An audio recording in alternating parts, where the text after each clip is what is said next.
আসসালামু আলাইকুম। ওয়ালাইকুম আসসালাম। ভালো আছেন? আলহামদুলিল্লাহ। আলহামদুলিল্লাহ। আপনি কি এই মসজিদের মুয়াজ্জিন? জি, আমি এই মসজিদের মুয়াজ্জিন। আচ্ছা, আমি একটা প্রশ্ন আজকে করব, আসলে করা ঠিক হবে কিনা। আচ্ছা, আপনাদের বেতন কত? ৫,০০০। ৫,০০০। আপনার বাড়িতে কে কে আছে? আমার মা আছে, আমার স্ত্রী আছে, আমি। আচ্ছা, আর বাচ্চা নাই? না, বাচ্চা কয়টা? না, হয়নি, হবে আর কি। ইনশাআল্লাহ।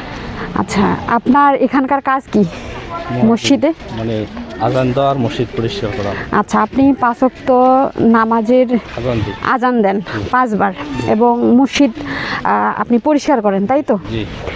আচ্ছা, আমাদের এই দেশের মুয়াজ্জিনের বেতন বাড়ে না কেন? যে ৫,০০০ টাকা বেতন, উনি এই ৫,০০০ টাকা দিয়ে ওনার মা বাবা বউ এবং বাচ্চা হবে আবার ওনার। আচ্ছা, আমরা কি এই দিকগুলো কি বিবেচনা করতে পারি না? একজন সরকারি চাকরি যদি কর্মকর্তাও থাকে, ২০,০০০ টাকার নিচে কোনো বেতন নাই, সেখানে আমাদের মুয়াজ্জিনের বেতন কিভাবে হয়? আমাদের আল্লাহর ঘর মসজিদে এসে ৫ ওয়াক্ত সময় তারা ৫ বার আজান দেয়, তার মূল্যটা কি আমরা একটু বাড়াই দিতে পারি না?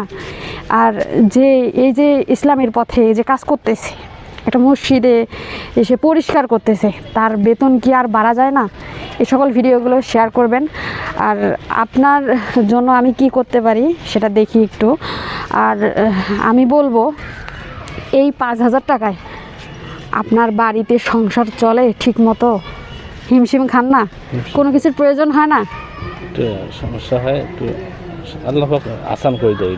হাসান করে দেয়, কিন্তু তারপরও একটা মানুষের চলতে গেলে একটা মানুষ ১০ থেকে ১৫,০০০ টাকা অনায়াসে লাগে। ৫,০০০ টাকা দিয়ে আজকাল আপনি গরুর গোস্ত মাসে কতবার খান? মাসে ২ বার। মাসে ২ বার। আর প্রত্যেক দিন মাছ গোস্ত দিয়ে ভাত খান কি? না, সবজি ডাল। সবজি ডাল। আচ্ছা, এই যে মানুষগুলোর কষ্ট, যারা মুয়াজ্জিন, আমরা কি তাদের বেতনগুলো বাড়াতে পারি না? আচ্ছা, আমি আপনার জন্য এই টাকাটা দিলাম, আপনি এই টাকাটা একটু খরচ করিয়েন, ঠিক আছে? আমি চেষ্টা করব প্রতি মাসে কিছু না কিছু দেওয়ার জন্য, ঠিক আছে? আমাদের এই ভিডিওগুলো একটু শেয়ার করবেন। আমরা তাদের পাশে কোনো না কোনোভাবে দাঁড়াতে চাই। এই মানুষগুলো কারো কাছে বলতে পারবে না, এই মানুষগুলোর ঋণ আমরা কখনো শোধ করতে পারবো না। যেখানে মাইকের আজানে আমরা সবাই চলে আসি এই মসজিদে নামাজ পড়ার জন্য, সেই মসজিদের মুয়াজ্জিনের বেতন আমরা তাকে বেশি দিতে পারি না। তার বেতন এটা হওয়ার কথা না, তার বেতন আরও বেশি হওয়ার কথা, যেটা সরকারি চাকরিজীবী যারা আছেন